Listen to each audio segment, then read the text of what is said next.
Welcome to the Spike Camp podcast. Spike Camp is a free online community for hunters that support conservation. It's a great place to share stories and your experience with other hunters.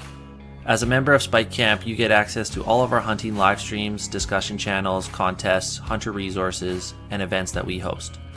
Membership to Spike Camp is free. Our only ask is that you are a member of a hunting or conservation group before you register.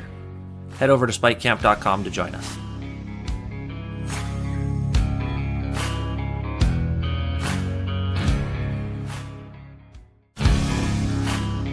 This episode of the Spike Camp podcast is brought to you in part by Alpine Riflecraft. Alpine Riflecraft is a Canadian firearms company that is redefining what an ultralight mountain hunting rifle should be. Their flagship product, the Zenith rifle, starts at 4.5 pounds and is the lightest carbon-barreled bolt action on the market today. Alpine Riflecraft rifles are 100% engineered, designed, and manufactured in Canada. To learn more, visit their website at alpineriflecraft.ca. Okay, before we get going, I just want to welcome two new brand partners to Spike Camp. We have recently brought on Onyx Hunt and Dale & Company.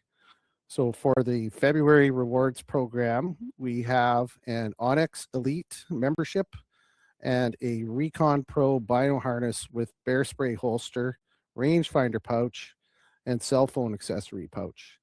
So Dale & Company is a British Columbia company. It's a young man named Matt Dale has created this business, and he has designed some very cool hunting products. He's got the bino harness, bear spray, like pouches, accessories for the harness itself, like I mentioned, and he's got a very cool front carry system for a rifle similar to a Kifaru gun bearer, and then some base layers and some other products. So we're very happy to have him on board, and going to try and promote his stuff. So, but that's not why we're here tonight. Tonight we have a very special guest on the show, good friend of ours, very good friend of mine, none other than Mr. Kyle Stelter, CEO. Wow, that's a CEO of the Wild Sheep Society of BC. Kyle, thank you so much for taking the time. Your schedule is insanely busy right now, but I just want to thank you for jumping on tonight. And, you know, buddy, the tables have turned tonight. I'm the one running the interview this time instead of you running the show. So welcome to the Spike Camp platform tonight. Awesome. Well, thanks for having me. It's great to be here. And as you know, I'm an early adopter with your concept and your ideas. You pitched the concept to me a few years ago, and I'm like, hell yes. You know, anything that you do, Chuck, turns to gold anyway. So just partnering up with you was always a solid bet. And then on top of it, just a brilliant idea that you and Blake have come up with. And so honestly, just it's a privilege and honor to be here with you and everything that you do in your community. And you know, just the accolades that I hear with, you know, of course I feel strongly about it, but what's my opinion? But I talk to people in our community and people just rave about it. Just another way to connect our conservation community. And here we are in BC, we're out there doing it, or we're leading. And you know, you just mentioned your new brand partner, like another startup in British Columbia. Love it. Love what we're doing here in this province, and just the passion for our hunting community and our conservation community is amazing. Yeah, well, thank you very much for the kind words. And just to clarify one thing, you weren't an early adopter; you were the first adopter, because you were my first call. And this was like so many good ideas. It was sprouted in conversation on a mountaintop with my son, and we wanted to try and do something different and try to help the community. And, you know, I give a lot of credit back to him because he's the one that really knew how to develop and build a community. And, you know, strong, you know, words of wisdom came from someone under 30 at the time. You know, he's like, it takes a long time to build a community. You've got to build your core values and build from the ground up. And just like every member is a block in the wall, and you just keep adding blocks to the wall, and sooner or later you have it. And, you know, honestly, that's exactly what we see with the Wild Sheep Society of BC. If you go back, I've only been a member now, I think I'm 8 or 9, 10 years, maybe, I don't know. It was I think 2015 or 16, I don't know, but very different organization in those days compared to what it is today. We are going to unpack that a little bit tonight.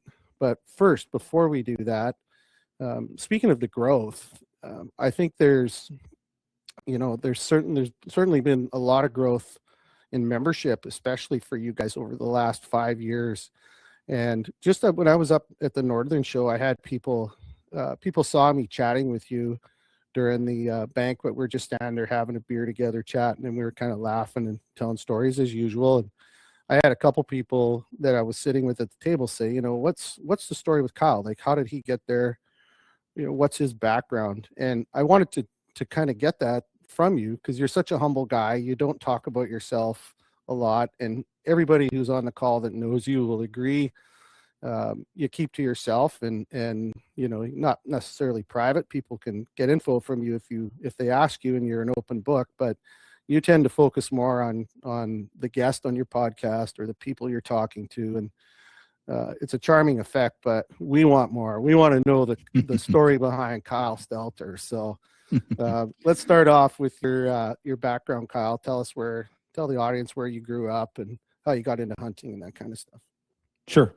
Well, first of all, the reason I focus on other people is because we want interesting content. But okay, I'll indulge you tonight. Fair enough. So I grew up in southern Alberta, and I grew up on a farm. Mom and dad ran a couple hundred head of cows sort of at the peak, and had a couple sections of farmland, and they sort of coexisted off either one of those. And I was born and raised in the local hospital there. There was a hospital there in those days. I think the town had 150 people or 100 people, and I was born there.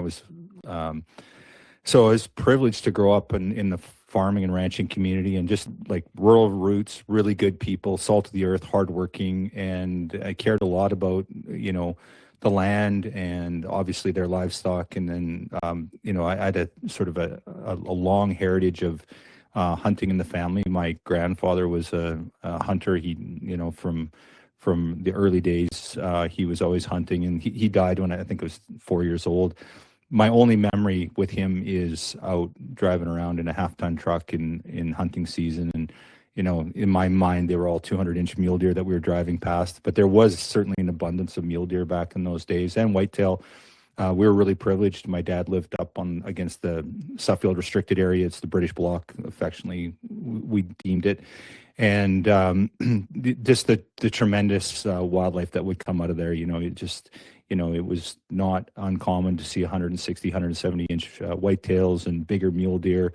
Never like the Saskatchewan mule deer that were, crazy, but, there were buck deer killed every year in and around there. So I just grew up with that love and appreciation for it. And in that community, most of the time, November was hunting season. Everything just ground to a stop, and that's all people did.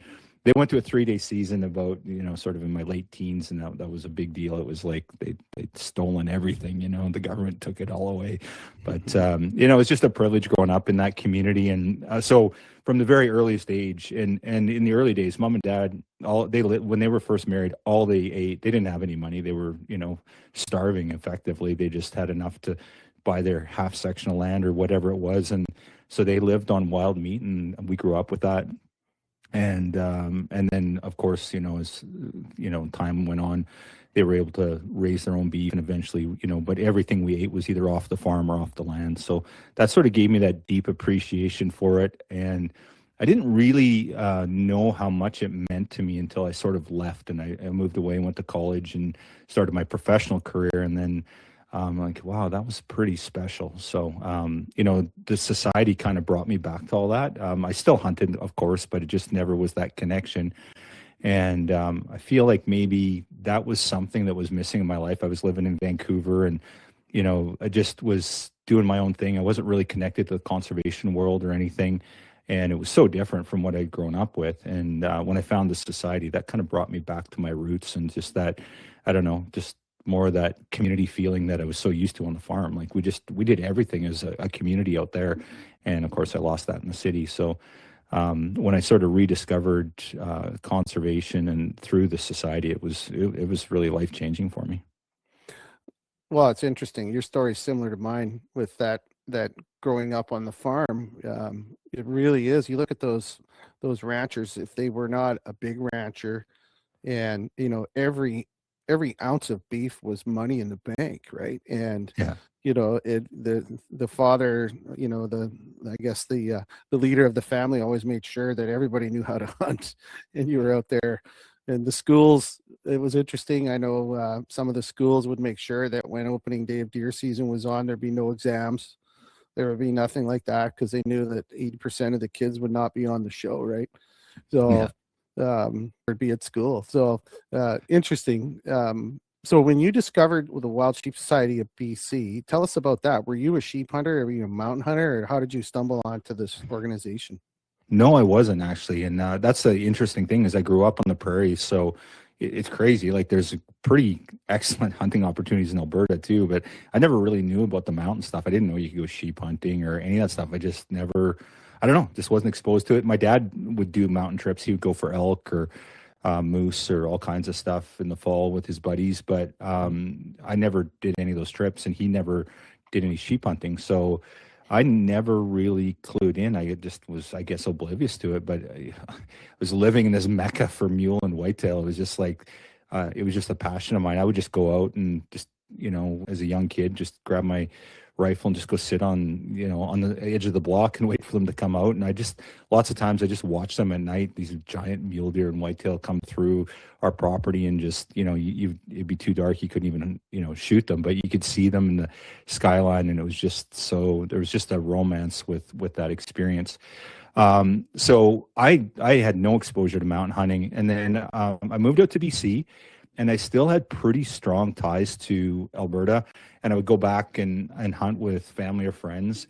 And then I didn't really have that community here in BC yet. And then I was a pilot, as some of you may know. And I was on a trip, and I was flying with this guy, and he pulled out the Big Buck magazine and handed it to me. And I was like, whoa. Wow, this is a different guy. Like, he just never seen that. And we started talking about hunting, and he's like, why don't we go hunting? And that was about 17 years ago. And so we sort of planned our first trip, and we talked about a sheep hunt, but at the time Grizz was open. So we put in for spring grizzly, and that was my first trip with him. And then he's like, okay, next year we're doing sheep. And at the same time, he bought me a membership to the Wild Sheep Society BC. He goes, if you're going to be a sheep hunter, you got to be a member here. And back in those days, you're right, Chuck, it was small. We've seen a lot of growth over the past few years. My life member number is currently 211. My life member number is 211, and we're coming up on 1,000 life members, and that's life members alone. So life member growth is 5 times what it was back then. So he bought me this membership, and I was like, hadn't heard of them, didn't know anything about it, and I was like, oh, that's nice. Obviously, very generous gift. And then he goes, you should go and check out their show. And I'm like, well, what's this all about? And so we kind of tried to plan a trip together. Well, pilots don't have the luxury of time off and all that sort of stuff. And he was flying at the time. And so I bought a ticket to the show and went up to Kelowna at the time. And that was my first exposure. And when I walked into the room, it was life-changing. It was like, what, these are my people. Like, I felt so welcome, so at home. And I just felt like that, I don't know, kind of that community feeling, that rural feeling, that these are my people, and the kindness, and just like-minded people thinking good thoughts and doing good things. And it was really inspiring for me. The hook was set permanently. The tribe, as Justin said on your podcast a while back, remember he said, I found my people, I found my tribe. That sticks 100%. With me. And it's true. I mean, I think, and we say that all the time at Spike Camp too, with our membership, that it's family, and it is a community, and it's a tribe, and whatever. And it all, we're all pulling the rope the same direction. And that's the important thing. Wow. That's an interesting story. So when was your first sheep hunt then? It was shortly after that. So I did that grizzly bear hunt and had a great trip. And so we're like, okay, we started planning for next year. As you know, we get off the mountain, you start planning for the following year. So we planned a fly-in trip, and just made all the rookie mistakes that every new sheep hunter makes, and had all the wrong gear and all the heavy stuff. And my partner, he grabbed one of the a sweater I had, and he said, this thing like weighs 6 pounds. Like, he literally, he's like, we Just need the to burn sweater. this thing. It was just insane. But so we did that first trip, and I'm not a great hunter. I've been very, I guess, blessed by the people I hunt with, and I'm freaking a little bit lucky at times. And we had a double on that trip. We ended up doing a fly-in trip, and we got on some rams, and he took a ram opening morning, and then this guy right here behind me, we dealt with his sheep and got it all caped out and back to the lake and processed, and then we hiked off and took off in a different direction from the lake. And my buddies, I was just so new. I was just absolutely no idea what I was doing. And he's like, okay, so we're gonna get up on top of the ridge here, and you just got to stay low and crawl in and tuck yourself in the rocks. And so we do all that, and we sit down, and I'm pulling out a snack, and I'll never forget it. I had a blue gummy bear. It was the lucky gummy, I guess. So I had this blue gummy, and I popped it in my mouth, and he taps me on the shoulder, and he goes, "Don't move." But he goes, "I think there's a legal sheep right behind you." And I'm like, "What are you talking about?" And he goes, we're going to back down, and we're going to back below the skyline, and we're going to crawl up. And then I think he's a legal ram. And I'm like, what? And so I did exactly what he said. And as I'm crawling up, he's like, "Get your ass down. He can see your ass. You got to crawl. You can't have your bum up." So I'm like, okay, obviously whispering all this. And then we just kind of crawl up, and that guy was sitting there at 75 yards bedded. So he came up on top and just like a lookout, and we were sitting there. Had we been there 5 minutes later, we would have spooked him, but instead he came on us. And my buddy's like, "Hey, you don't screw around here. You need, like, if he's legal." And he's like, "If he's legal," he was 4 inches past the nose, but we never pretty ever obvious. say. Yeah. And so just put my rifle up, and I pulled the trigger, and he just kind of put his head down, and I looked at him, and I'm like, "Is that it?" I'm like, it was just like unbelievable. We're just like, incredible luck, right? An incredible mentor, a great sheep hunter that was taking care of me, and then just an incredible experience, and just lucky. So, but I'll take luck over skill any day. Yeah, well, I think there's more to luck. If you look around the room in your office here, the walls on your office, you don't have a square inch left to hang a trophy on. So I think there's more than luck, Mr. Humble Kyle. Well, I think it's I just can't afford a bigger room. That's all, Chuck. Yeah. I'd like to see the other rooms. I'm sure they're full too. So that sheep, he's amazing. He's an absolute hammer. What are the details, lengths, age, that kind of stuff? Yeah, so he did crack 40. He was like 40 and an eighth on the one side. The other side was just shy of 40. We scored him, and he netted around. I never had him like professionally scored, and so he was right around that 160 mark, give or take. Can't tell you the details on the basis. It just escapes me right now, Chuck. And they did. I thought he was 12, and they CI'd him at 13, and the guy was. I think he was pretty switched on. He's definitely 12 for sure, but he might have been 13 years old. Not much for teeth or anything, and just an old monarch on the mountain, and just a privilege to put your hands on. It was just experience I'll never forget. The first sheep hunt too, first ram. Holy man! Well, congratulations on that. That's just a beautiful sheep. You've also got some other interesting animals on the wall, and I want to unpack. You and I chatted a little bit earlier before the show. You've got a nice little cat on the wall behind you. What's the story behind that? Is it an island cat? Yeah, same thing. It stalked me.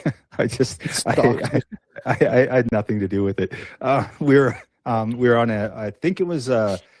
a bear hunt, and we were coming off the mountain, and we're just driving down the logging road, and all of a sudden I see like this cat run out like 150 yards in front of me, and I'm like, what's that? Like, I stopped the truck and get out, and I've never seen a cat before. This was like pretty early days for me on the island.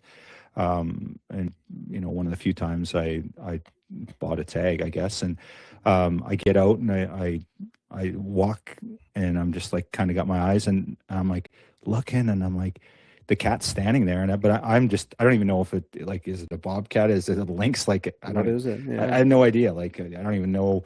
I didn't know what was going on. I knew that that was not normal cougar behavior for starters, right? And so I'm looking, I'm trying to figure out what's going on, and then I'm like, well, maybe it's a young cat, like. And I just was so oblivious. Like, I'm not making this up about being a terrible hunter.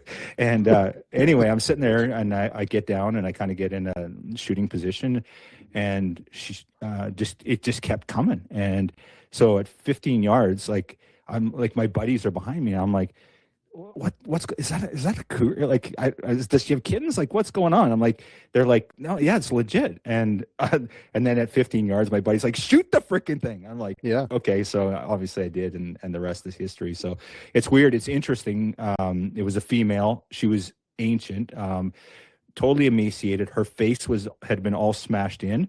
At some point, something had beat her up, but it had grown back. So yeah, crazy. So I'd never seen a cat in the wild. I didn't even know what it was. Like, I was trying to figure out if it was legal. I didn't know really what the deal was. And then really it came down to self-defense. And then, so we process her, cut the tag, do all the fun stuff. And then we load her up, get her over to the truck and take off. I drive down the road. I go half a mile down the road, and a cat twice the size of her runs in front of us. Wow. And I'm like, what's going on here? So it was bizarre. So they're an incredible animal when you think about it, right? Like, well, that's kind of ironic that I guess you wouldn't have saved a lot of sheep on the island, but if you were over here in sheep country, obviously throughout the southern half of BC, you're doing sheep some favors there. So, well, congratulations on that. And what a scary situation though. You see those videos of cats doing the bluff charge on hiking trails and stalking people, and makes you wonder too, especially when you're in like that island blacktail country, how many you walk, you're walking on a trail, how many you're going underneath and they're in a tree watching you. Yeah, absolutely. They're definitely out there. Well, interesting stuff. So I want to talk a little bit about your transition from board member to CEO, because you hit, and again, this is some information that not everybody knows, but you hit a pretty big crossroads in your life with your previous career and then the transition over to the full-time role. So can you tell us a bit about that? Yeah, so I was again, I'm telling these stories, and I'm giving it all my secrets away here, but I'm freaking lucky. So the first year on the board, I got involved with the Jurassic Classic, which we've talked about, you and I have talked about before, and I was invited by the organizing team to start that program. So there were 4 of us that were involved with it, and we started up Jurassic, and so that was my first exposure to event planning with the society and everything. And I had a great event, and then I'm like, I was really inspired from that. I was like, all these good people, and then we got involved with the Jurassic, and we had success there. So I'm like, okay, well, I'm going to throw my name in for the board. So I did, and got involved, and I spent 1 year as a director, and then the next year they needed a president. The one guy had a bunch of professional obligations, and he was going off to do a bunch of stuff, and there just wasn't like an appetite, and they're like, well, it looks like, Kyle, you're gonna be the president. And I'm like I'd been on the board a year, and we had a great year, and it was, I guess I hadn't made enough enemies at the time, and so got elected to the president's role, and I served that for about 4 or 5 years, and then we continued to grow, and professionally, I was an airline pilot, as I mentioned earlier, and they were getting rid of our base, so they basically downsized. Got rid of our base, and I got furloughed, got let go, got a severance package. So I was like, okay, well, kind of at a crossroads. And at that time, we're kind of at a critical stage with the society where we needed more support. We needed more leadership. We had a little bit of hired help, but it just wasn't enough to get the job done. And we really had a growth mentality. That was one of my mentalities when I came on with the board. Of course, I was very respectful and aware of the old guard and our membership that have been running this organization for 20 plus years and doing a phenomenal job. But I'm like, there's a lot of opportunity here, and our wild sheep need us. So, so I kind of had that approach to it. So when I lost my job, Chris Barker, who was vice president at the time, Chris said, well, why don't you see if you can put together a package that you think will work for you? My kids were out of the house and we were kind of downsizing. So, obviously I'd never make what I was doing professionally as a pilot, and that was fine. I didn't need to, but I was super passionate about what I was doing. So I kind of worked with them. I came up with an idea of what might work and presented it to the board. And so they hired me, it was 4.5 years ago now. So I came into that role as the CEO. And I know you said, oh, CEO. I just didn't want to be called executive director because it's short. ED is short for it. And then that just goes places you don't want it to go. So, just kidding. But, That's funny. But anyway, so I came into that position and I've been doing it now since October 4 years ago. And it's just been amazing. It's inspiring. I get up every morning and fired up and just surrounded by great people that really care about the resource and care about conservation, care about hunting. And it's my people doing great things. And it's just, you know what it's like, Chuck. Like you're part of, you created this amazing thing in Spike Camp and you're surrounded by every day. You inspire people. They inspire you, right? And it's pretty hard not to love it. Well, exactly. And, when that event happened, there was a lot of people in the society, both members and board members, that thought we're losing you and we're going to lose that momentum. And in my opinion, and in a lot of people's opinion, this was the single biggest turning point in the history and growth of the society, was making that investment to dedicate a leader in that seat. And I've been involved in my career over the years, building companies and buying and selling businesses and things, and watching, small family businesses grow to the point where they become, pretty large, substantial companies, and also involved in some nonprofits as a board member and a president of one for quite a few years. And I can tell you, some smaller nonprofit groups and charity organizations, they can survive on pure volunteer support. But if an organization wants to take it to the next level, then it really, really does take like dedicated full-time leadership. And when I say full-time, I mean, it's not 40 hours. You're not punching a 40-hour clock. Those that know you know that clock, it runs 24 hours. Like I've texted you at ridiculous hours when I'm traveling. And if you're awake, you're answering me. And that's the kind of dedication it takes. And, I personally applaud the board. I have told many of the members my opinion on this and thank them for recognizing that and making the commitment to bring you on full time. So super glad they made that move. I appreciate it. And, I just looked up some numbers, and that, for me, that's what speaks to, outcomes, right? Like, and this isn't tied to me. This is tied to paid role and having paid support. And in 2015, that was kind of our last year. I think maybe 2017, we hired somebody the first time. In 2015, that's when we sort of started this transition. So I went back 10 years and I looked at our financial, and our financials showed our revenue in 2015 was $286,000. In 2025, our revenue is $2.2 million. So 9 times the revenue. Our profit, which is a pretty important metric, was $114,000 that year in 2015. In 2025, it was $1.18 million. That's profit. And then project support, and to me, this is the most important metric, and because that's where the rubber meets the road. That's where conservation work happens. Project support in 2015 was $15,500, and last year was a record for us at $871,000 in project support. And that's the society's money going on the ground. That's our members. That's the revenue that we generated. That doesn't include the partner funding that we received, and we received a lot of it. Looking at the metrics, it's 56 times the growth in the work that we've done on the ground for conservation. So I think that's an argument to sometimes you do need to have someone in a paid position, and there's a lot of great people doing a lot of great things, and I don't get credit for that. Our board gets credit for it, and the great people that are supporting what we're doing get credit for it.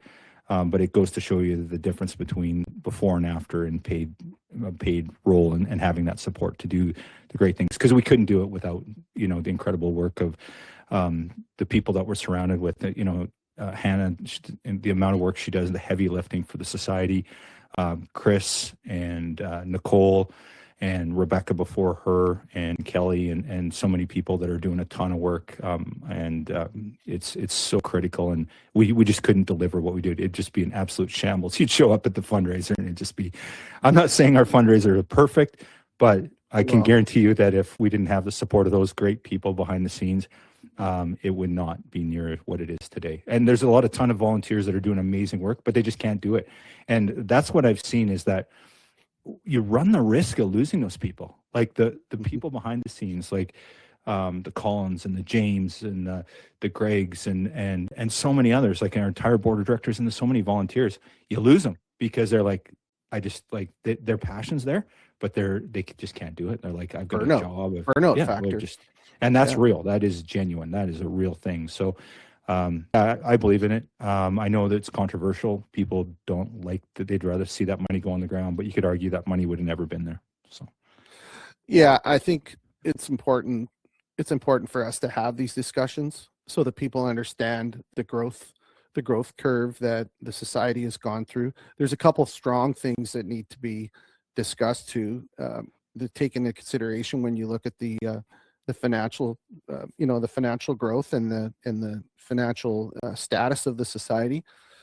Luckily, Blake and I have had the pleasure of being involved and invited to the chapters and affiliates summit, and got to meet the extended family within the Wild Sheep community, the other chapters of the Wild Sheep Foundation. And the one thing that absolutely just shocked us was the amount of support that's given financially from one chapter to another chapter to affiliates, etc. Basically trading investments, right?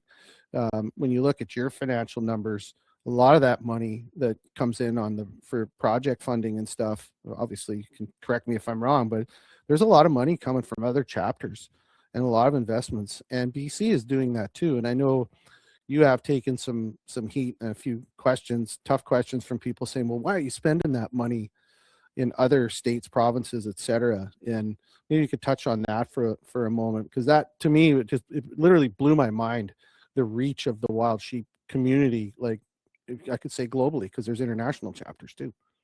100%. And we talk a lot affectionately at the Wild Sheep Foundation about one tent, one campfire. And our wild sheep, they don't know borders. And you might support a project. And there's times, every year the Wild Sheep Foundation does an appeal. They pick a project. And we obviously have supported other chapter affiliates in their need. And these have been very important. So, for example, Nevada, the sheep were literally dying of thirst. And they did lose a couple thousand, but they would have lost 5 times that. They would have, it's exaggeration, but they would have lost significantly more than that. And we did these emergency water hauls. I think we contributed $10,000 to that project. But it's absolutely critical for saving those sheep.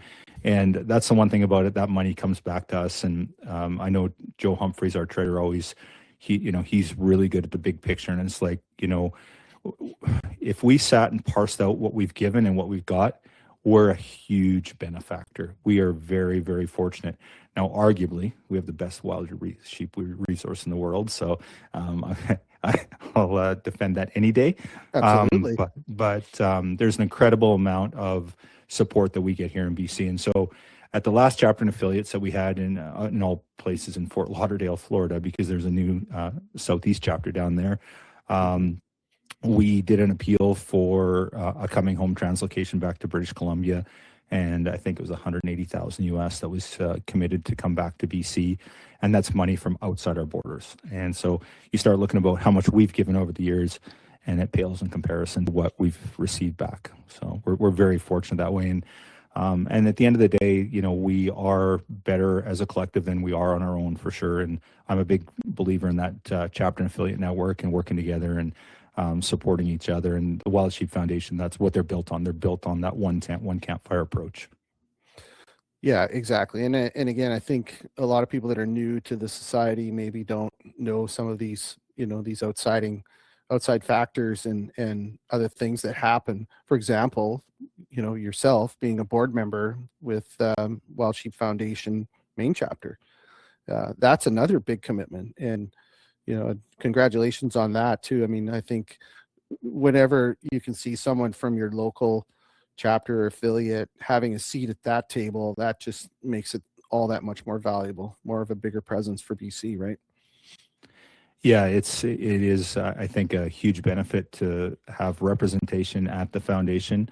My predecessor and mentor and good friend, Chris Barker, was there before me, and he certainly was a critical factor to getting me involved. And my goal is to bring the next British Columbian in. I think that I'm not joking when I feel that we do have the best wild sheep resource. We can compete with anyone. We've got 4 subspecies of wild sheep. My Yukon friends won't like me talking about our exclusivity of stone sheep here in British Columbia.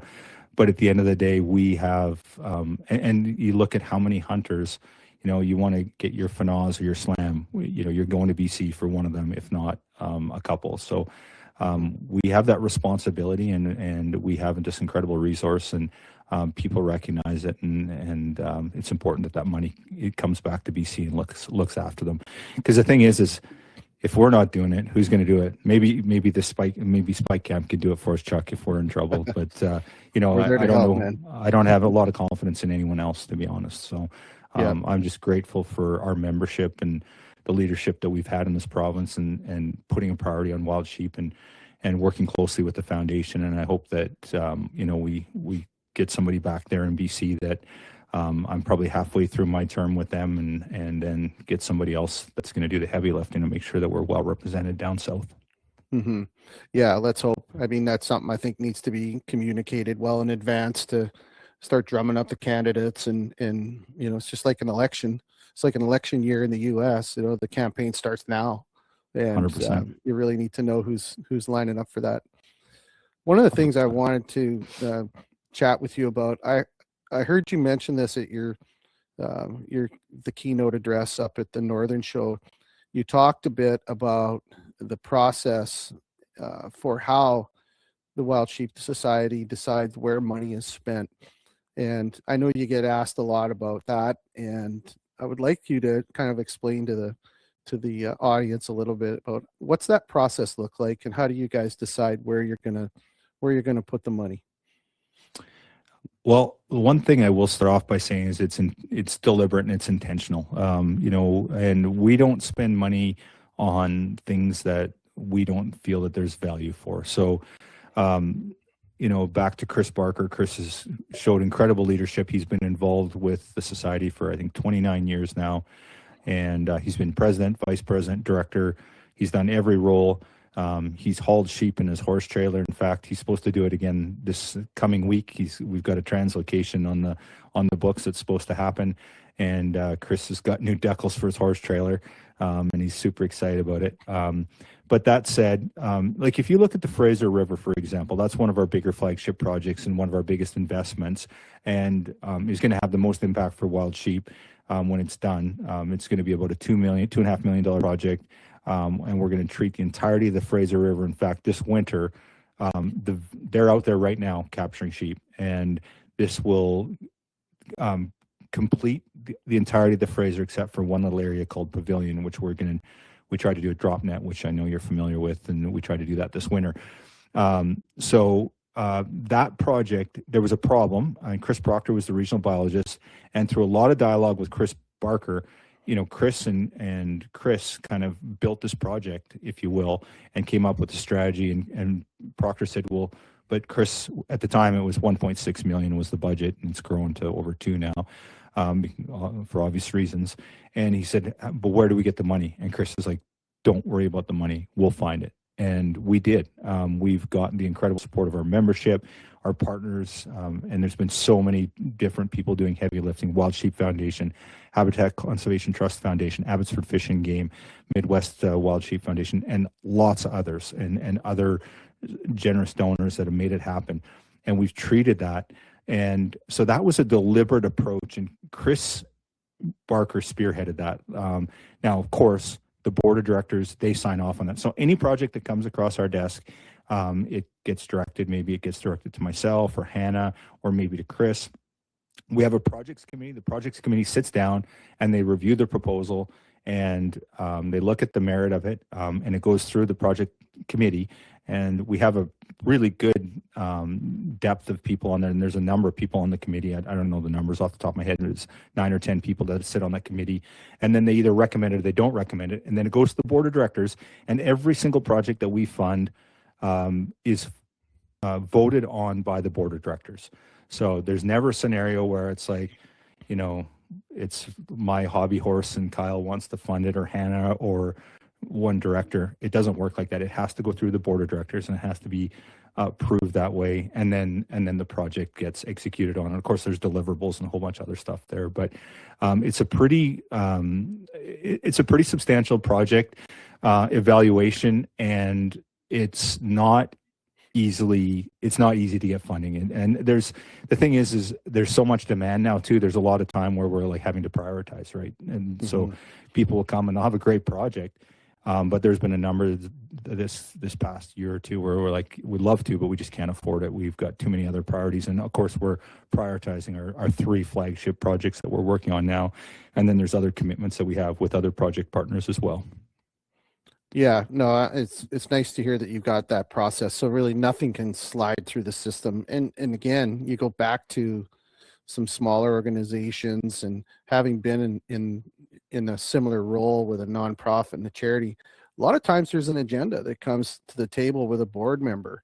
And honestly, I don't see it in the board members that you have, the ones I get to talk to and have become friends of mine. I just don't see the agenda. You guys definitely, again, I use that saying, you guys are pulling the rope the same direction, and everybody's got the same agenda, and that's wild sheep first, right?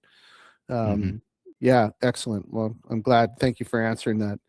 So I decided this year, I had only so much time for me to hit trade shows and some of the big shows during show season, and I really wanted to go to the Northern Show. I've heard so many good things about it, and drove up there, as you know, and I was absolutely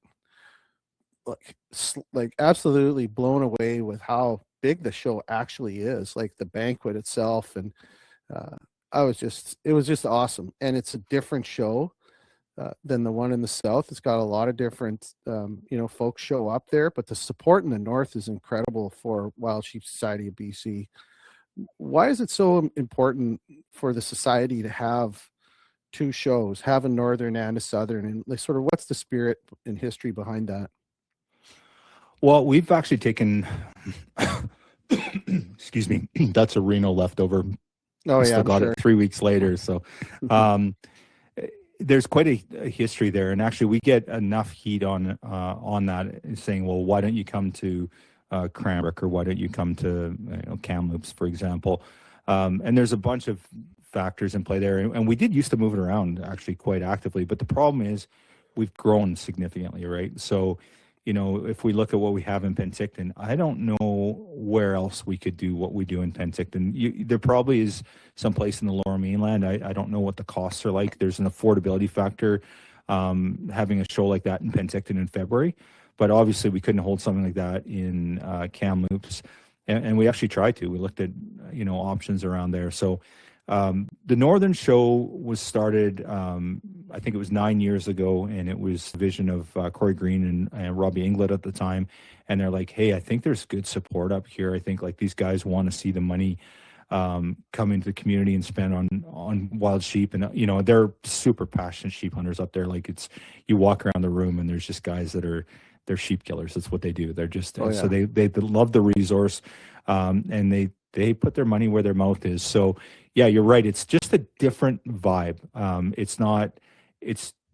wouldn't say it's way better than Penticton or way worse. It's just different. It's got its own vibe and its own great feeling. And the one thing that I think is a credit to our directors was the vision that every penny we raise will go to Northern wild sheep. So the money that is raised in the North goes into an exclusive fund. It's the Northern Fund.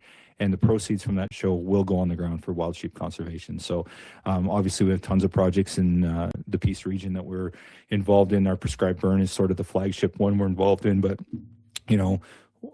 managing wolves and all kinds of other stuff, salting, and just a ton of work to support the resource there.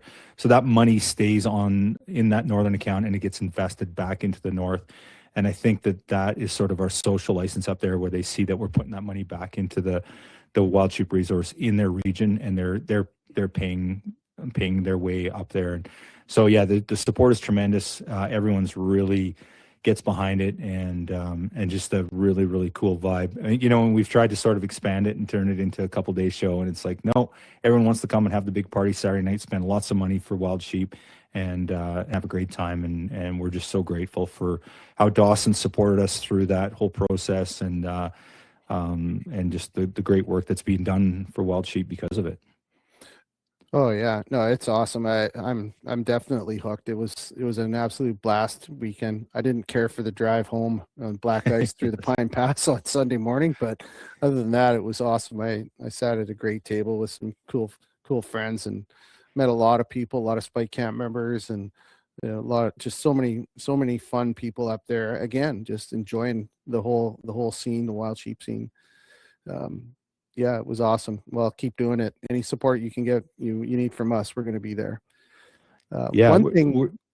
Sorry, go ahead. Were you there on the Friday night? Did you make it up Friday? Yeah. So you were there for that chat with Cody. So maybe we'd look at doing something together next year, something for the Friday night. I don't know what that looks like, but put that in your back pocket and you can think about it, Chuck. So. For sure. Yeah, I would love to. It'd be awesome. I'd love to come back. I want to get Blake to come up to that one if I can pull him away.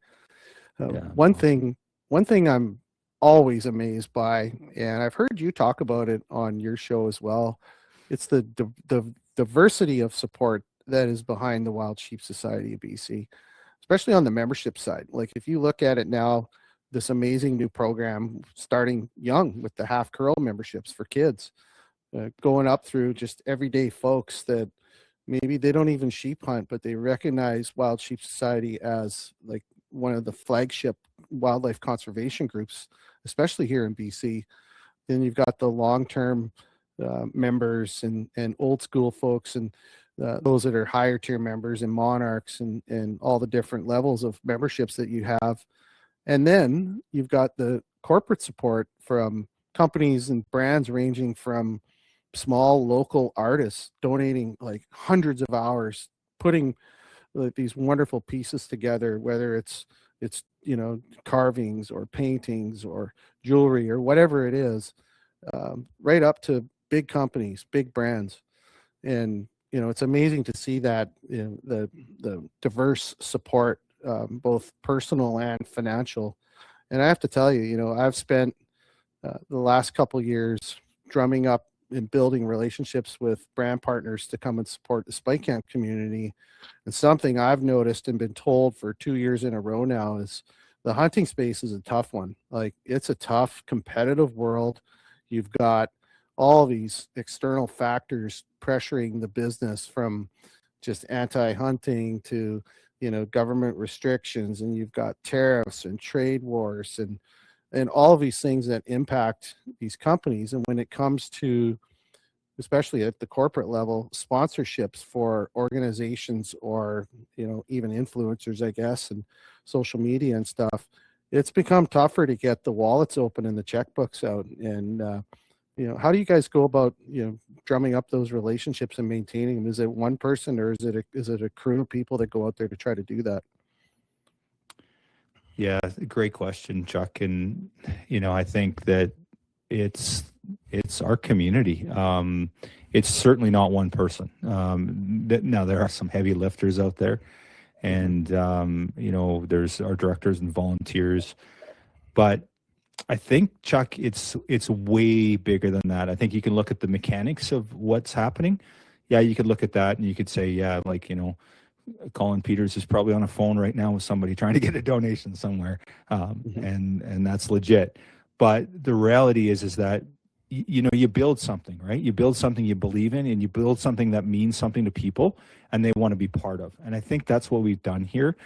and you're doing it with Spike Camp. You know, you're bringing on new brand partners. You've caught the eye of Onyx, and I feel as a society that that's what we've done. That we've built something, and we built it. And when I say we, it's, you know, okay, yeah, you can credit the board of directors for their leadership for sure, but it's much bigger than that. It's this ecosystem. It's this community that we built together. This wild sheep family, and I think that we talk a lot about it, but we actually live it. We, you know, it's one thing to say, oh, we're a wild sheep family, we're this, we're that, but we actually live what we say.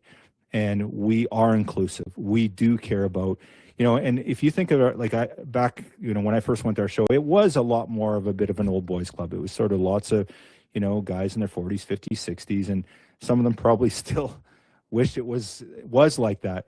But it's not like that anymore. You know, one of the coolest things last year at our show in Penticton was when Joe Appel was the MC on Friday night, and his kid was running across the stage, and he was grabbing him, and I'm like, this is amazing. Like, what an amazing thing. Like, how cool is that? Like, this is the coolest thing ever.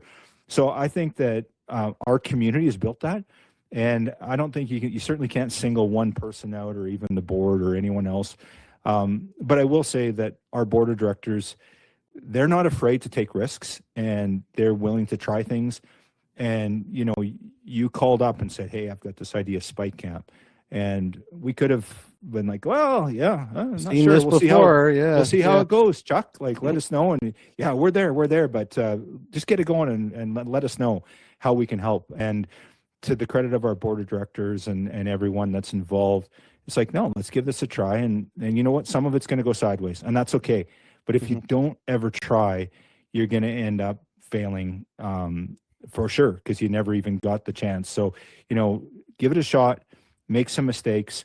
I did a podcast here over Christmas called The Man in the Arena. It's that famous Teddy Roosevelt sort of dissertation, and it's one of my favorite quotes. And it's like, you know, it's easy to sit there and lob shots at people, and they're trying and they're doing their best, and they get out and they fail.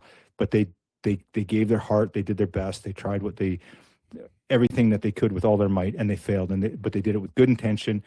And I feel like with a society, there's so many people that get up every single day that care and they're giving, and it's, you can't single it out to one of our staff, or you can't single it out to a director. You can't single it out to any one individual. It's all these little pieces. And you mentioned it, Chuck. It's the big corporations. It's the little, it's the lady that's just, you know, she probably makes $1,000 a year off her business, and she's donating a $500 item to the show. It's those kind of people, and that makes the difference for conservation. That's what makes our community, and that's what makes it special.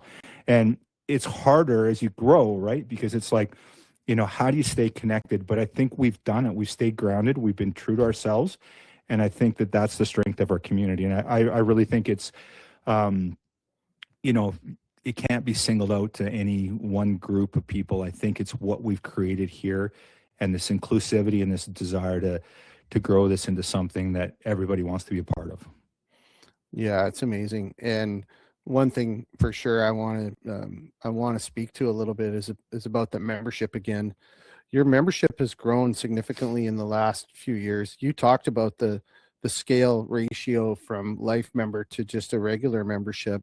That's pretty incredible, because you're over half of your members, right, are life members now.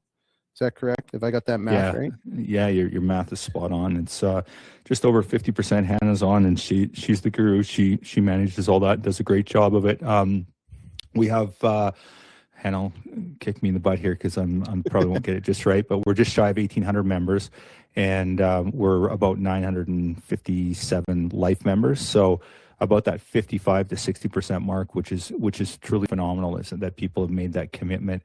Our growth 2 years ago was about 13%. Last year we were at about 8%, and then we've seen an incredible amount of growth here the last sort of 2 months. We've had a really good run of membership and a ton of support, and it's just inspiring to see people getting more and more involved and supporting and believing in what we're doing. Mm-hmm. Yeah, it's fantastic. And, you know, I've got some ideas on how we can help try to drive people to you as well. And we want the members too. We want, you know, your membership is our membership and vice versa. So we've got some ideas. We got some cool stuff coming. We're we're going to, I'll tease it a little bit later in the show, but one question I have for you, I've been asked this a lot from folks when I'm out, visiting and stuff. So somebody signs up, they're a new member, Wild Sheep Society BC, even a regular membership, life member, it doesn't matter. One of the first questions they may ask you when they see you is, what can I do to be involved as a member? What can I give to the society? How do you answer somebody that asks you that question? Well, that's the 3 T's, right? They always talk about time, treasure, or talent, and it takes all 3. And you need a little bit of everything. You need somebody that knows what they're doing. You need some sort of skill set. So that's the talent. You need treasure. You need money to do anything. No money, no mission. We've heard that before. And then just the time. And honestly, that seems to be the one that's most precious. And, there's a lot of generous donators that people are like, wow, like, look at how much that guy gives. And every single one of those guys is like, I wish I could give you time. He goes, I just don't have the luxury of that. So this is my way to do it. So all 3 of those count, and they're all critical to the mission. Arguably, probably one of the harder ones is the volunteer time. And, it's not always glamorous. People No. like, oh yeah, I'm going to go do a sheep count, or I'm going to go and like do a translocation. I'm going to get my hands on a wild sheep. I've actually never touched a sheep. I've been involved, as I just told you my whole history there. I still haven't put my hands on a sheep. And so it's the hard things, it's the people, like I said, I don't know if Colin's on tonight, but he's probably, if he's not, I guarantee he's on the phone getting donations. It's that stuff where people are doing the heavy lifting, and it's our society. It's your society. Everyone that's a member has the ability to be involved. And there's lots of people like a Chuck Peeling that says, hey, Kyle, I'm a dedicated Monarch member and I want to step up. I want to get involved. And I've got this idea. It's called Spike Camp. And this is what I can do for the organization. That's the vision. You created that. And that's given us so much in return. You and I both know we've got members from Spike Camp. People wanted to get on the platform, so they went and bought a membership. Or, there's clear metrics on when you do your rifle program that, Dawn donates a rifle and you guys promote it. And, guys step up to Monarch. Guys will email me and say, I'm upgrading from my Monarch to a Monarch Silver, and just make sure Chuck knows because I want the credit for it through Spike Camp. There's a direct proportion. So it's probably not what people think. They're like, oh, well, I got to go and I got to sit and do a sheep count or whatever. No, the society is what you make it. And we're inclusive. We're willing to take risks. And, there's no idea that's a bad idea. It might not work or it might not fit at the time, but there's no bad idea. And we love that. And, there's people on this call. I look at this list, Ed Thompson, Ginger Kale, the list goes on and on and on. Like, look what young Jack did a couple of months ago. Oh. Look what Ed's done with the rifle. I'm giving you a nice segue there, buddy. And I look at the list and all these people are doing their own thing and it's all different. Nobody's like, oh yeah, I showed up for the sheep count. No, it was all these different things and everybody's moving the needle in their own way. So it doesn't matter what it is or how you do it. It's just doing it. It's getting involved, whether it be this tiny little amount and whatever. Maybe it's a $10 donation because that's all that worked or whatever. Or maybe it's creating Spike Camp and giving back endlessly and creating membership and awareness and good things for all these organizations. So I think it takes many different forms. Yeah, very well said. And I think too that, I've told people when they ask me that question, it's like, I ask again about those 3 T's, like you said, but something to remember when you talk about the Wild Sheep Society and you look at the organizational chart, if you want to call it that, you've got, the CEO and you've got the president and you've got executive director and you've got board members, but there's all these committees. There's committees for everything. Like, I don't even know. I bet you don't even know how many total committees there are. There's dozens, literally. There's a committee for everything, and there's a volunteer somewhere that needs help. If you walk up to Chris Rathall in a week on a Saturday morning and say, hey, buddy, can I give you a hand? He's going to be like, well, knowing Chris, he'll be like, no, I got it. But, different example. So, just watch this door while the vendors are moving stuff in, or can you move these dollies over here? Every army needs soldiers. And those soldiers do the work on the ground. They do it in the trenches. They do it in the field. We need those volunteers to help out. And I think that's the answer I give them is, what can you offer, right? One of the things I've always said in developing business and growing in my career, it's like you just surround yourself with people that are better than you, that are good at what they do, and find a way to make them happy. If they love what they're doing, they're going to make you look fantastic, and your product you're producing or your business or your initiative is going to be the winner of that. And that's the case. And you've got it. I think you nailed it on the head. There's an anecdote I heard recently, and it was when they were trying to send a man to the moon. It was on Kennedy's watch, and Kennedy walked through the Space Center, and there was a janitor, and the janitor was quietly just going about sweeping the floor. And Kennedy goes, "Oh, what's your job here?" And the janitor turns around and goes, "Oh, my job is to put a man on the moon." Like, how inspiring is that, right? Like, it just absolutely incredible. Like, when you hear something like that, and I feel like every day I'm walking around with people that are sending people to the moon. It's just incredibly inspiring, and yeah, it's pretty awesome for sure, Chuck. Awesome. Well, one more serious question for you, and then we're gonna talk about the show and some fun stuff here to wind the show down. So let's fast forward. I hope this day doesn't come for a long time, but in the event that you decide to, hang it up and retire and travel with your wife and leave this whole thing behind you, what's the legacy or memory that you would want people to remember Kyle Stelter for? Oh, I hope they forget me, actually.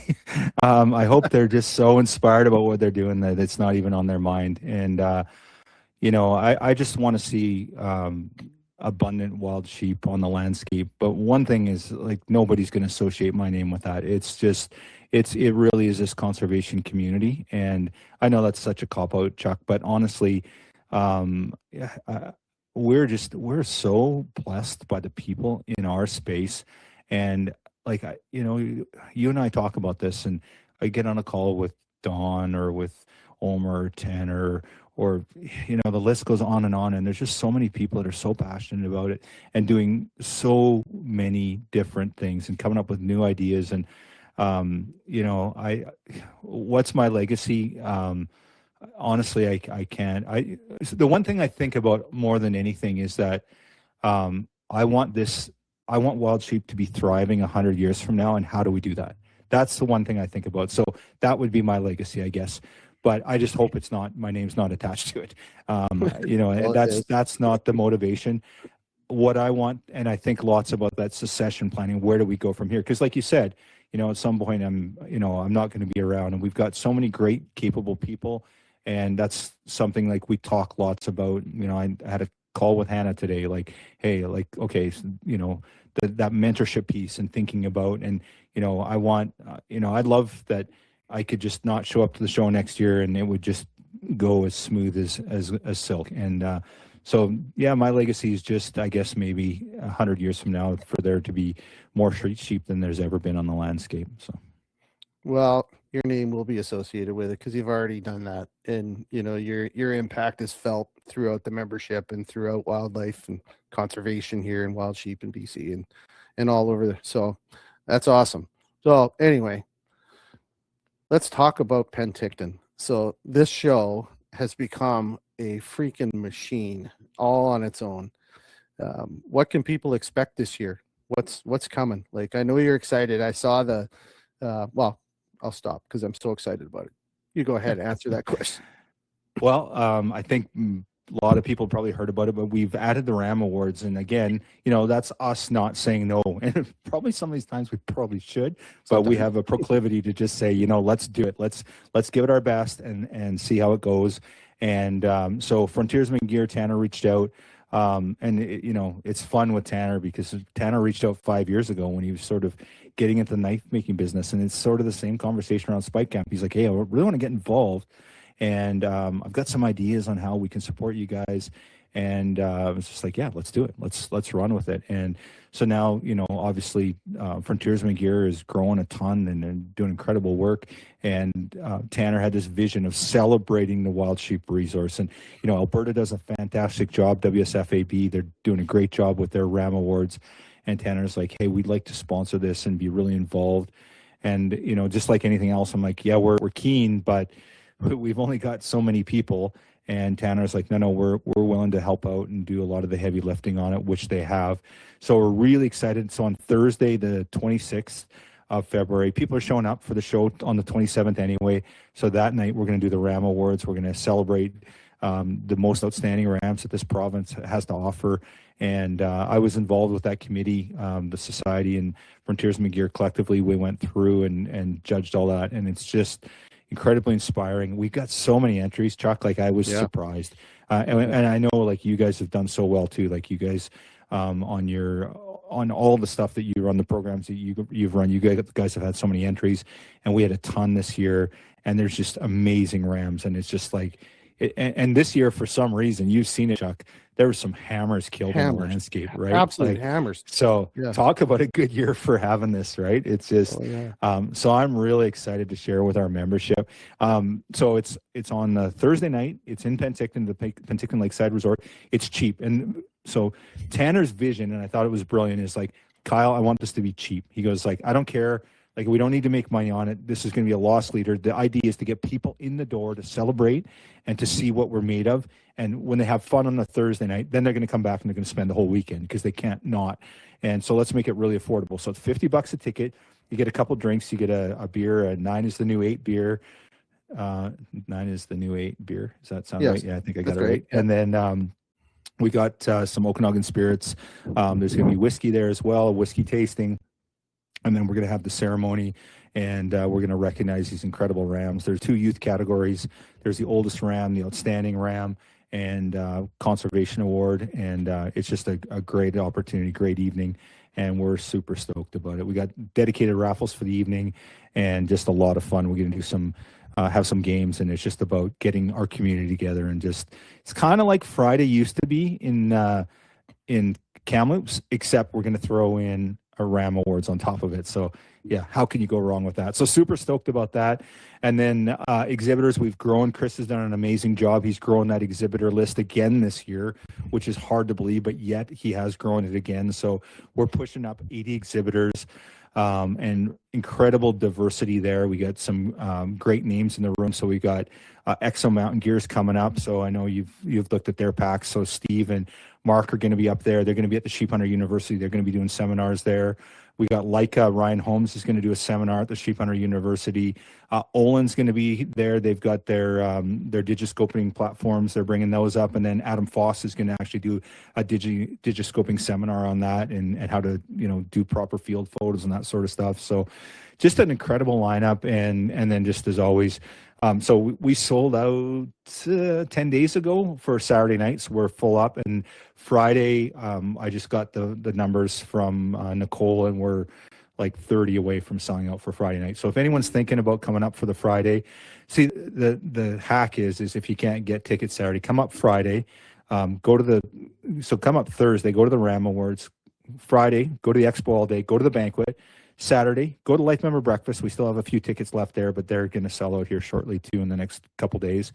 And then your Saturday, buy a day pass for the expo, and then you're going to have to meet us at the Parrot for the party afterwards on Saturday night. So that's the hack. So yeah, there you go.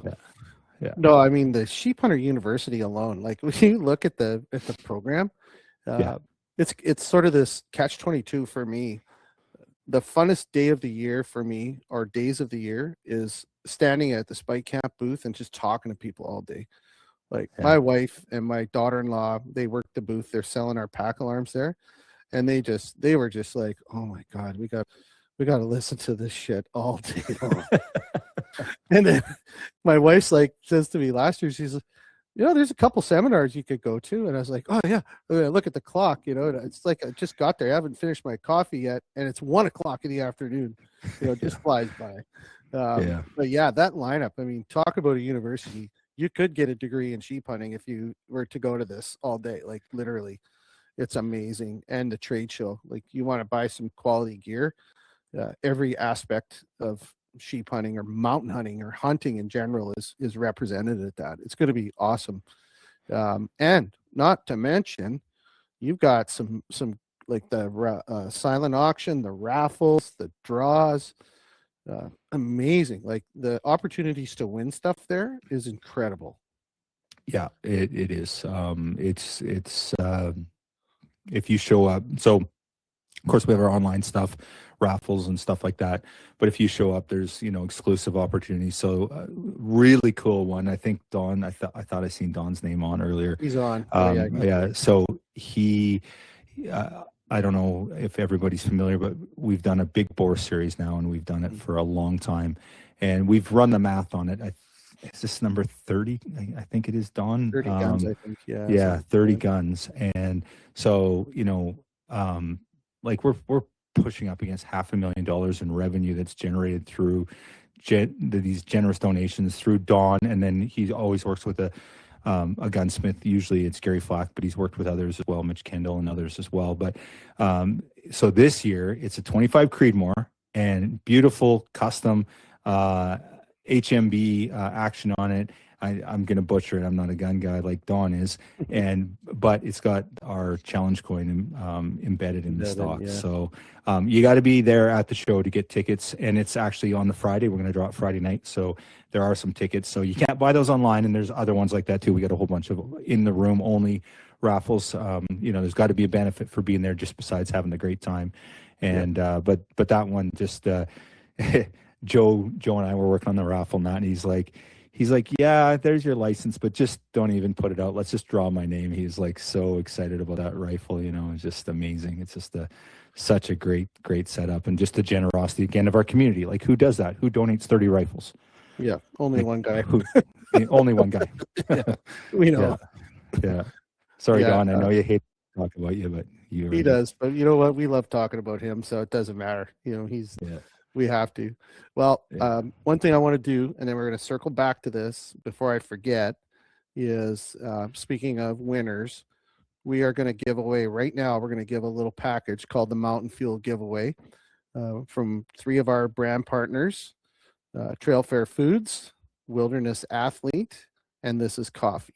I try to give their stuff away every show and talk about support. These guys, all 3 of these groups have signed up for another year of support for Spike Camp. So we're going to give this little bundle. It's just a random sample bundle. And our winner tonight is Thomas Johnson on the show tonight. Thomas, I'll be reaching out to you. I've been in communication with you on the platform before, so I'm going to get you this right away. So congratulations, buddy. Awesome. So I wouldn't be doing my job if I didn't mention the raffle that we've put together, the rifle raffle. When I say we, the Spike Camp community. So this is an idea spurred by my good buddy and sheep hunting partner, Ed Thompson. Like so many good ideas, sitting on a mountain glassing for sheep. That's where Spike Camp was born.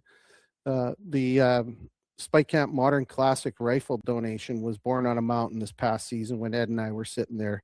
This was Ed's idea, and he generously offered to supply and hand carve a Turkish walnut rifle stock for a build. He's done a few stocks over the years. They floated around the gun world. A few people, he's sold 1 or 2, I think, but he's kept most of them, and he's done some for other people. Incredible.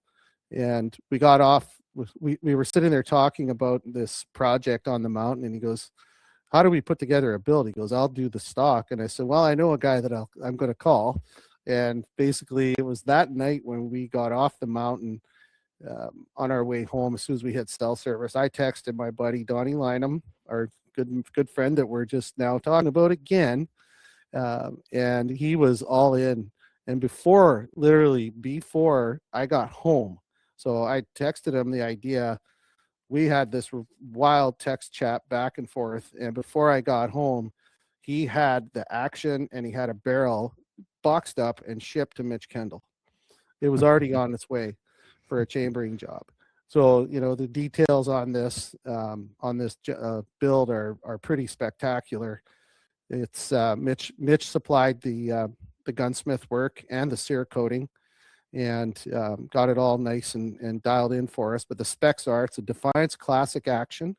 Hang on one second. I got some pictures, fresh pictures, folks. Let's just see if I can pull them up here with my limited abilities. Let's pull up one here. There's a few of them. I'll pull this up. Do the old share screen. Bear with me.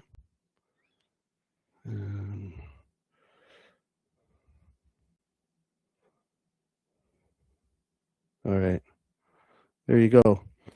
So it's now been sealed.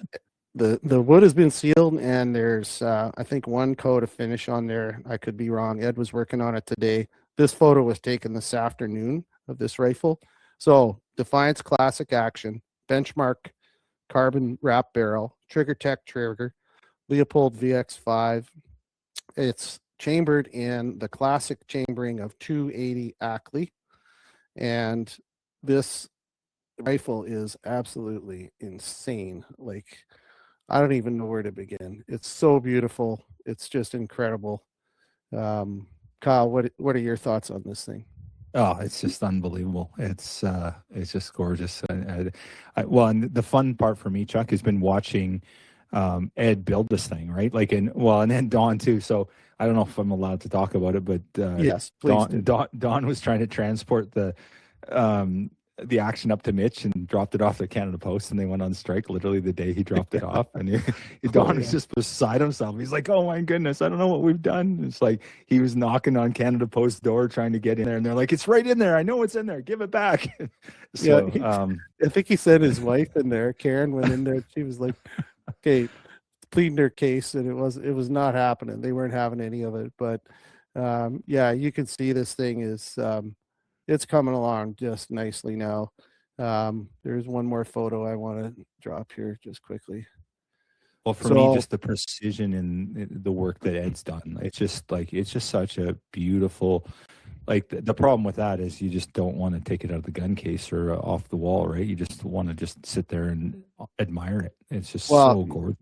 Exactly. But, I come from a family of gun guys, and my uncle was a gunsmith, and he said the same thing. He's like, this gun is built to work. Like, it's beautiful, but you're gonna have to take it out in the mountains and shoot it.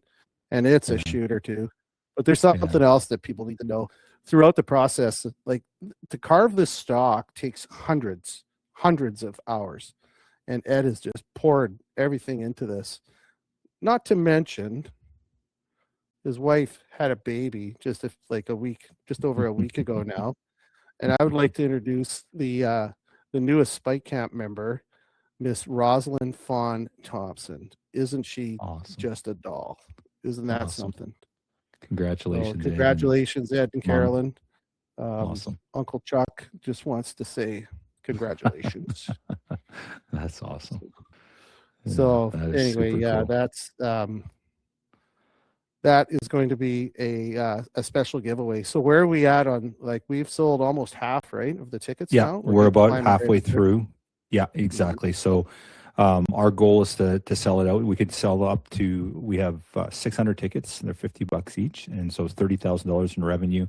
And the cool thing is like, for me and Joe, I know Joe's on, and we take it very personally. When someone makes a donation, we want to maximize that donation. Somebody's giving their hard-earned money, and in this case, Ed's incredible amount of effort that's gone into this, and then on top of the generosity of Spike Camp and Dawn and Mitch and so many others that have been involved in this project, and just the whole community. This is a community effort, right?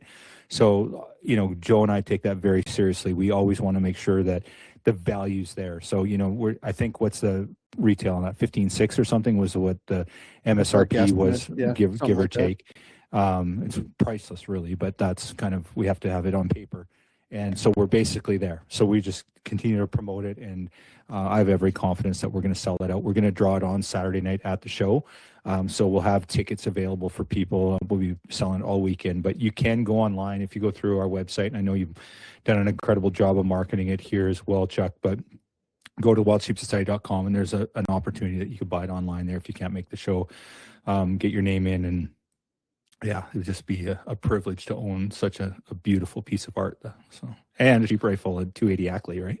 Oh yeah, and it shoots too. Ed actually, that's the one thing that Don loves to do with every rifle. This is the one he hasn't done it with, but Ed did. Don loves shooting them. So every single build that he gets Gary or Mitch to build, he'll take it out to the range, and he's got factory ammo like crazy for every caliber, all the populars. And he'll go out and shoot it. And so he sent some ammo up for Ed, and Ed took it out to the range, and I mean, it was shooting factory groups under an inch. So you get this in the hands of a hand loader, or you find that right load, this thing is just going to be, it's just going to be a beauty. So the rifle itself is, Ed's going to be bringing it down to the show, and we're going to display it. We'll probably split it up. You guys have you said you had the raffle table, so we'll move the gun around a little bit at the show. We're going to have it at the Spike Camp booth. Ed's going to be hanging out, so you guys can stop by and chat with him and start trying to convince him into getting into full-time stock making, which was what I'm trying to do. And Don and I are both like, with telling the guys, like, dude, there's a market out there. You know, it takes a lot of hours, and you just gotta grind away, and people will pay. Like, there's guys out there that'll buy that stock for sure. So it was fun watching the evolution, like in him. Like, the fun thing I loved about what Ed did there was it was a very honest build, right? He made mistakes along the way, or maybe it wasn't even a mistake, but the wood would fail, or there'd be this piece or that piece, or there'd be like, what do I need to do here? And I feel like, you know, it turned out beautifully, but I feel like, you know, Ed along the way was like, he was consulting his resources. He had people online on Instagram where he's reaching out to, like, oh, what do I do here? And it just turned out so. Now I haven't seen it in person, but just the pictures just are unbelievable. And it was just fun watching Ed and his being honest and telling the story on how he built this thing. It was so cool, and just love watching a craftsman do his thing. Oh, really? It's so true. And the thing is, if you're not in the know with stock making, there's an element to it, and there's equipment out there for stock makers that, you know, traditionally would make a wood stock, use a duplicator, which cuts time, maybe not in half, but it cuts that pattern out for you with the stock. This is a pure hand carve. I mean, he took it to a local woodworker right out of the gate. And when you go on to Spike Camp and look at the thread, it shows the initial cuts from the blank. That's the heading picture on the actual thread. And that's crazy when you see it. It's like, okay, here's the line, give it a go with the bandsaw right through, or, you know, and they cut it into four pieces off the corners and the sides. And then Ed started with that. And that's incredible. Like, it's as old school as you can get. And then, you know, modern classic rifle. You start looking at the components in that thing, it's modern and it's classic. So yeah, the other thing I forgot to mention, this thing's taken a life of its own. So our good friend, Mr. Don Stevenson, big supporter of Wild Sheep Society and many conservation groups, knife maker in Burns Lake. Ed took the scrap, I don't even like calling it scrap, the cuttings from the stock, because it's not scrap, but the ebony cap and part of the blank. He took it to Don, and Don is making a custom knife out of those two pieces of wood to match the rifle stock.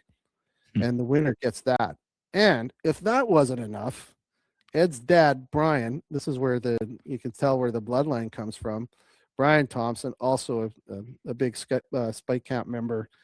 He's a leathersmith, and a very talented one. He made this amazing leather sling. I don't have a picture on here, but you'll see it with the Wild Sheep Society of BC on the sling and a logo. So the winner gets all of this stuff. So this is like, it couldn't be any cooler, in my opinion. I'm very excited to come up on stage with you and pull that winner. That's going to be so cool. So. Yeah, it's awesome. It's a paper ticket too, so it's old school, the way it should be with an old school rifle, right? And like Woodstock, exactly. It's just it's the way it should be. Modern classic. Well, you know what? Again, Kyle, thank you so much for everything that you do. And on behalf of, you know, wildlife, wild sheep, conservation, members of the Wild Sheep Society, I just want to thank you for all that you do. And, you know, Mr. Humble, for committing and making this your life's work. No matter what you say, it's not you, but you are certainly the driving force behind it. And thank you very, very much. My pleasure. No, it's awesome. And I am the lucky one that gets to get up every day and just surrounded by so many passionate people and so many people that just want to do everything they can, and they are, and it's making a difference. Like, I think that's the one thing that I look at a lot is that, you know, there's a lot of people doing a lot of things, but like, what's the outcome? Like, what are the outcomes? And well, I think one thing we can argue pretty successfully is we've created a community that we all want to be part of, right? And it's a big community, and there's all these different pieces, all these moving blocks, the Spike Camp portion, but there's all these other pieces, and it's just women shaping conservation, and there's like all these different entities and parts that sort of all fit together, right? So we've created that community, right? And that's something pretty special. And then what do we do with it? Like, is it like a great party? And like, yeah, it's a great party and great get together, but what are the outcomes for wild sheep and wildlife as well? And I think that we have some very measurable outcomes, and we can show results for the work that's being done. You know, I mentioned some metrics before, the $871,000. When you sort of multiply that, or you do the math on it and divide it by the number of members we have, that's $512 per member that's going on the ground for conservation that each individual member is attributed to. Now, that said, there's some people out there that are probably putting a little bit more in than that. Yeah. But there's also people that show up and they buy a $55 membership, and they're getting that credit too. And that's a testament to passion and commitment and desire to see this opportunity to have wildlife and wild sheep on the landscape, and the ability to go out and, if we can, harvest them as well, and just enjoy them and enjoy the community of being together. So it's really freaking inspiring, and I'm just grateful for the membership and the heavy lifting that they've done to make this happen, because without the community, none of it exists. And I think about this a lot, Chuck. Like, if you start taking out these little pieces, right? You take Spike Camp away, or you take the Dawn Lineham away, or you take this piece away, or that piece away, and it's like they're all critical to the overall success of this machine that we've created, this community. And you take any one of them away, then it starts to all unravel, right? So it's everyone that's doing this little lifting, and some doing a lot of lifting. But it's absolutely critical to the work that's been done. And it's a testament to the membership and the commitment that so many different entities are putting into this. And it's awesome. I love it. Yeah, it's awesome. And it really is. Like, everything is a link in that big chain, right? Every little piece. It really is. It's cool. Yeah, absolutely. Well, man, I knew this was going to be a fun episode, and, you know, it was awesome digging in tonight. And again, thank you. There's one thing I forgot to mention, a little bit of housekeeping. So, Spike Camp members, keep your eyes on the platform. Starting tomorrow, we are launching an unbelievable giveaway. It's very cool. I'm not going to say any more, but keep your eyes on the platform, and we will be talking about it at the big show here in Penticton in another week and a half. So anyway, thank you very much, members, for joining us tonight. Kyle, brother, thanks, man. Let's keep doing it. We'll see you. See you in a week or so, and let's sell out this rifle, folks. Let's go. Awesome. Yeah, 100%. Yeah, get your tickets. They won't last, that's for sure. It's so awesome. So thank you, Chuck, and thank you to Spike Camp. Thanks, buddy. Have a good night, everybody. Thanks a lot.